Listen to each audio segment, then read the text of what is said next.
अनाड़ी और पाखंडियों ने ज्योतिष का बेड़ा गर्क किया। आज मैं इस बारे में चर्चा कर रहा हूँ कि इस वक्त हमारे भारत जैसे देश के अंदर हर जगह भ्रम क्यों आया हुआ है, कन्फ्यूजन आया हुआ है ज्योतिष की गणनाओं के बारे में। उसमें सबसे बड़ा जो दोष है वो उन लोगों का है कि जो भिन्न भिन्न जगह, मोहल्लों के अंदर, गलियों के अंदर, हमारे अलग अलग शहरों के अंदर कंप्यूटर लगा करके बैठ गए और कुंडलियाँ निकाल रहे हैं। कुंडली निकाल करके देना तो ठीक है, जन्म कुंडलियाँ कंप्यूटर से निकाल करके देना तो ठीक है, परंतु जो 10-10 साल से भी बैठे हैं कंप्यूटर पर, तो उनको ज्योतिष की गणनाओं का और जन्म कुंडली बताने का कोई ज्ञान नहीं है। मात्र वो कंप्यूटर ऑपरेटर हैं, इससे महज से ज़्यादा नहीं है। अब दोष इसके अंदर उन कंप्यूटर लगाने वालों का, जन्म कुंडली वालों का तो है ही, साथ में जो मैं बताना चाह रहा हूँ कि जो हमारी शहरों की जो महिलाएं हैं, हमारा जो महिला जगत है, वो कन्फ्यूजन में ना आए, वो भ्रम में ना आए, वो केवल वहाँ से जन्म कुंडली निकलवाए और अच्छे विज्ञान ज्योतिष के गणनाओं को जानने वाले से कुंडली दिखाए। जबकि आज सबसे ज़्यादा जो हमारे ब्याह शादियों के मामले के अंदर जो इन अज्ञानी लोगों ने बेड़ा गर्क कर दिया ज्योतिष का। मैं आज ज्योतिष का बेड़ा गर्क क्यों कह रहा हूँ, तो सभी लोगों को बता देता हूँ कि हमारा जो भारतीय ज्योतिष है वो भी 3000 साल से 4000 साल पुराना कम से कम माना गया है इतिहासकारों ने। वर्तमान काल के अंदर 3000-4000 साल पहले का हमारा ज्योतिष का विज्ञान है भारत का, क्योंकि ईस्वी से हमारे करीबन 3-3.5 साल पहले हमारे जेनेटिक साइंस और प्लेनेटरी साइंस को इकट्ठा जोड़ करके उस वक्त के लोगों ने इस चीज़ को शोध कार्य प्रारंभ किया था, ग्रहों पर काम शुरू किया था भारतीय ज्योतिष में। और भारतीय ज्योतिष में वेदों के अंदर ज्योतिष को नेत्र के रूप में छठा अंग माना गया है। दूसरा मैं बता दूं कि मैं आज ये क्यों कह रहा हूँ कि अनाड़ी और पाखंडियों ने ज्योतिष का बेड़ा गर्क किया। जैसे एक नदी होती है, नदी में बेड़ा जब चलता है तो उसी प्रकार जो हमारा ज्योतिष है वो उस बेड़ा रूपी नेत्र हैं, यानी कि जो हमारी जीवन रूपी नैया है, जीवन रूपी हमारा जो बेड़ा है, जो जीवन चलाने का हमारा जो बेड़ा है, वो जीवन रूपी समुद्र से पार करने के लिए जो हमारा बेड़ा है वो ज्योतिष नेत्र के रूप में है। और आज ये नेत्र हमारे खुलने की बजाय बंद होते जा रहे हैं। भारतीय लोगों के नेत्र खुलने चाहिए ज्योतिष से, यानी ज्योतिष हमारा नेत्र इसलिए है कि वो जीवन जीने की कला सिखाता है, रास्ता दिखाता है। वो कोई उपायों की दुकानदारी नहीं है, कोई गारंटी नहीं है, परंतु वो एक रास्ता दिखाता है जिससे आप जीवन जीने का रास्ता तय कर सकें। अब सवाल आता है कि ज्योतिष को शिक्षा में तो डाला 2004 में, 2002 में डाल दिया था मुरली मनोहर जोशी जी जब भारत के MHRD मिनिस्टर थे। ये पहले भी मैं बता चुका हूँ लोगों को, और सुप्रीम कोर्ट ने भी यूनिवर्सिटियों में पढ़ाने के लिए अलाउ कर दिया। परंतु दुर्भाग्य इस देश का ये है कि बाद में कोई भी सख्त कानून नहीं बना और स्कूली शिक्षा के अंदर नहीं डाला गया, जिसका कारण ये है कि आज जगह जगह कंप्यूटर लगा करके जो बैठे हैं वो ज्योतिष के जानकार नहीं है, वो केवल कंप्यूटर ऑपरेटर हैं। जनता में यह भ्रम है, लोग क्या करते हैं कि उन्हीं से कुंडली निकलवा करके जो कुंडलियों के पेज होते हैं उसमें ही देख करके अपना फैसला कर लेते हैं जीवन का। अब सवाल ही आता है, वहाँ पर भी एक बहुत बड़ा प्रश्न चिन्ह है। मैंने बहुत बार लोगों को कहा कि जब हमारा 100 साला पंचांग था, 100 साला पंचांग से हमारा सॉफ्टवेयर बने, 1994 में सॉफ्टवेयर बने और देश का फ्यूचर पॉइंट पहला सॉफ्टवेयर आया ज्योतिष का। सॉफ्टवेयर आने के बाद अब जो उसके अंदर बहुत से कंप्यूटर वाले 20 पेज निकाल के देते हैं, 30 पेज निकाल के देते हैं, 40 पेज निकाल के देते हैं। आज ये हमारी जनता के लिए, हमारी सभी दर्शकों के लिए ज्योतिष का ये भेद खोल रहा हूँ मैं कि उस लोगों का तो कसूर नहीं है। जो कंप्यूटर ऑपरेटर है वो अपने चार्जेज लेता है, 200 रुपये, 250 रुपये, 300 रुपये पेज वाइज कुंडली है। बहुत से ऐसे देश के अंदर ऐसे लोग भी बैठे हैं कि जो 100 पेज की कुंडली निकाल के देते हैं, 2000 की, 2500 की, 3000 की। अब मैं उन लोगों से भी पूछना चाहता हूँ, क्या 100 पेज में, 150 पेज में आज तक कोई अपने जीवन को सुखी कर सका? नहीं कर सका, निर्णय भी नहीं ले सका, ब्याह शादी का फैसला भी नहीं ले सका उस 100-150 पेज की जन्म कुंडली के अंदर।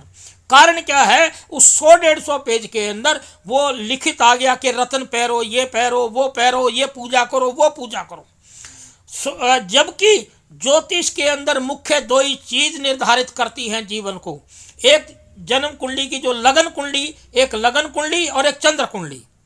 अब ये ज्ञान जो हमारी जनता को है ही नहीं, ना ही किसी ने बताया, ना ही ज्योतिष के विद्वानों ने बताया। इसी प्रकार ज्योतिष के जो विद्वान हैं हजारों की लाखों की संख्या में भारत में हो चुके हैं। अब कसूर उनका भी बहुत बड़ा है और लाखों की संख्या में कंप्यूटर वाले हो गए हैं। अब इतना ही मोबाइलों में सॉफ्टवेयर है। अब जनता लोग क्या करते हैं कि मोबाइल से गुण देखे, ब्याह शादी के लिए ओके या ना ओके कह दिया। अब मैं उन सब लोगों को संदेश देना चाहता हूं कि ये जो अज्ञान है, ज्योतिष का अज्ञान ही तुम्हें खड्डे में पहुंचा रहा है। वास्तविकता तो ये है कि ज्योतिष का जो अज्ञान है, अनाड़ीपना है, अधूरा ज्ञान है आप लोगों को, वही आपके बच्चों की शादी के अंदर रुकावट बना हुआ है। दूसरे लोग तो इसका लाभ उठाएंगे ही, ब्याह शादियों की जो कमेटियां बनी हुई हैं वो तो इसका लाभ उठाएंगे ही। उन्होंने भी अपने पंडित हायर कर लिए।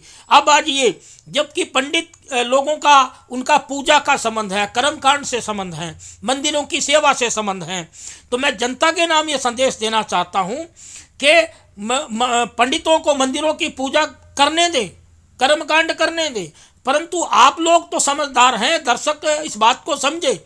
आम जनता समझदारी करते हुए कुंडली या कंप्यूटर से निकलवाएं, वहाँ ज़्यादा पेज की जरूरत भी नहीं है। अब मैं बता देता हूँ, मैं पिछले 20 वर्षों से एक ही पेज की कुंडली निकलवाता हूँ जिसमें लगन कुंडली और चंद्र कुंडली होती है। उसी बेस पर मैं गोचर पर प्रेडिक्शन करता हूँ, ब्याह शादी की भी, सारी जीवन के घटनाओं की भी। 20 साल के अंदर मैंने कम से कम भी 5000 कुंडलियों से ऊपर मैं काम कर चुका और एक ही पेज की कुंडली निकलवाता हूं। उसका कारण है, अगर आप 100 पेज की निकलवाएंगे उसमें आपको भ्रम आएगा, 50 पेज की भी कुंडली निकलवाएंगे तो भी उसमें भ्रम आएगा, क्योंकि उसमें कहीं तो रत्न लिखा होगा, कहीं न्यूमेरिकल अंक लिखे होंगे, वो आपके दिमाग में भ्रम दे रहे हैं। आप लोगों को भ्रम इसी बात का आया हुआ कि आपने 25 पेज की 50 पेज की कुंडली निकलवाई, उसके अंदर कहीं तो रत्न लिखा मिलेगा आपकी राशि के अनुसार, आपके अनुसार कहीं पूजा लिखी मिलेगी, क्योंकि वो पंडितों ने सॉफ्टवेयर में डलवा रखा है। यह बहुत बड़ा भेद है। अब आज अगर आपको सही ज्ञान लेना है तो आप 2 पेज की, 4 पेज की, 5 पेज की कुंडली निकलवाएं। लगन कुंडली और चंद्र कुंडली ही जीवन को निर्धारित करती है, क्योंकि चंद्रमा हमारे पृथ्वी का बहुत नज़दीक है। उत्तर भारत के अंदर हमारा यह ड्रामा सबसे ज़्यादा चल रहा है, जबकि दक्षिण भारत में ये पाखंड का ड्रामा नहीं है। अब सवाल इस बात का आता है कि इतने ही हमारे लोग भ्रमित हैं। ज्योतिष का बेड़ा गर्क उन लोगों ने भी करा कि जो कुंडली में जो कोई चीज़ होती नहीं, कोई तो पितरदोष बता देता है, कोई कालसर्प योग बता देता है, कोई पूजा बता देता है। सवाल ये आता है कि ग्रहों का प्रभाव है। आज हमारी जनता भ्रमित इसलिए है कि कुछ तो अनाड़ी ये बैठे हैं जो ज्योतिष को जानते ही नहीं, कंप्यूटर लगा के बैठे हैं, अपना बिजनेस कर रहे हैं, कुंडली निकाल करके दे रहे हैं। अब मैंने यहाँ तक देखे कि 20-20 साल से जो कुंडली निकाल रहे हैं उनको ज्योतिष के गोचर का ज्ञान ही नहीं है, वो मात्र एक कंप्यूटर ऑपरेटर हैं 20-20 साल से जो लोग बैठे। इसी प्रकार जो रतन पत्थर जो ज्वेलर है उनकी दुकानों पर भी कंप्यूटर लगे। अब लोगों का कसूर है, लोग कहते हैं जी वहाँ से कुंडली निकाली और सर जी आप मुझे ये ग्रहों का बता दो कि मेरा बच्चा कैसे चलेगा, कैसे नहीं चलेगा। अब मैं उन लोगों से पूछना चाहता हूँ कि आपने वहाँ उस लालच के अंदर कुंडली निकलवाई, उससे ज्वेलर की दुकान से निकलवाई, वो ज्योतिष का विद्वान नहीं है, ग्रहों का विद्वान नहीं है, इलेक्ट्रोमैग्नेटिक फोर्सेस का विद्वान नहीं है, तो कसूर आप लोगों का है। आप लोगों की वजह से ये पाखंड बढ़ा है। ये जितनी भी कोई तो पितर दोष बता देता है, कोई दूसरा दोष बता देता है। अरे ग्रहों का प्रभाव होता, आप स्वयं खड्डे में जा रहे हैं। हमारे देश की जनता जो ठगी जा रही है उसका फायदा दूसरे लोग अब बागेश्वर बाबा कोई आंख बंद करके बताते हैं। इतनी ही दुकानदारी भारत में जो तंत्र की चल पड़ी, लंबे बाल कर लो, कानों में कुंडल डाल लो, तो लोग दुनिया उसको जो अच्छा ज्योतिषी मानते हैं, अच्छा बाबा मानते हैं। अब कसूर किसका बताएं जरा? कसूर जनता का, खुद का, लोगों का खुद का, कि जहां भीड़ दिखती है वहां लाइन लग जाती है। लंबे लंबे बाल, लंबे लंबे कुंडल, लंबे लंबे तिलक, लंबे लंबे बाजुओं में मालाएं, पूरा नकली पना चेहरे पे, उनमें विद्वता नाम की कोई चीज़ नहीं है। लोग वहीं जाते हैं, लाइन लगा करके जाते हैं और ठगा के आते हैं, और जीवन नरक नरक का नरक, जीवन नरक का नरक। तो मैं हमारे इस वीडियो के माध्यम से सभी दर्शकों को संदेश देना चाहता हूं कि अज्ञान, जो अज्ञानी और पाखंडियों ने जो ज्योतिष का बेड़ा गर्क किया है, आप अपनी आंख खोलें। ज्योतिष बहुत बड़ा विज्ञान है और आप कंफ्यूजन में ना रहें। ज्योतिष बहुत बड़ा विज्ञान है। अज्ञानी लोगों से दूर हटे, पाखंडियों से दूर हटे और अपने ज्योतिष का सही ज्ञान लेकर के अपने बच्चों के लिए शादी ब्याह शादी जीवन का अपना एक जीवन जीने की कला सीखें। जय हिंद, वंदे मातरम।